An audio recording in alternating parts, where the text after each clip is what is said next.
మనకి జాంపండు ఎవరు ఇచ్చిర్రు? ఇది సుజన ఇచ్చింది కదా. అందరం కలిసి ఒక్కొక్క ముక్క తిందామురే. అందరికి ఒక్కొక్క ముక్క. ఎంతమంది ఉన్నాం మరి మనం? మీరు మీ క్లాస్లో ఎంతమంది ఉన్నారు?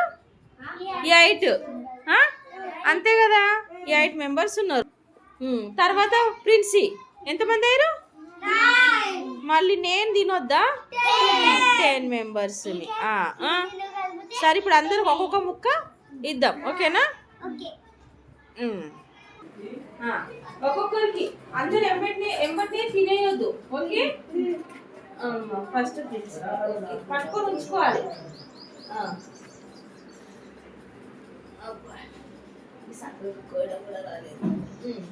తర్వాత మళ్ళీ ఇస్తావేట. అలా ఎవరికైనా తక్కువ పడి అనుకో, అలా పరిచయం అవుతుంది. ఓకే, మనకి ఇచ్చిండే ఒకటి పట్టుకోడు. ఏమైనా పట్టు. నాకు చిన్న ముక్కనే మిగిలింది నాకు. ఓకేనా? తినేటిగా అందరు ఓకే.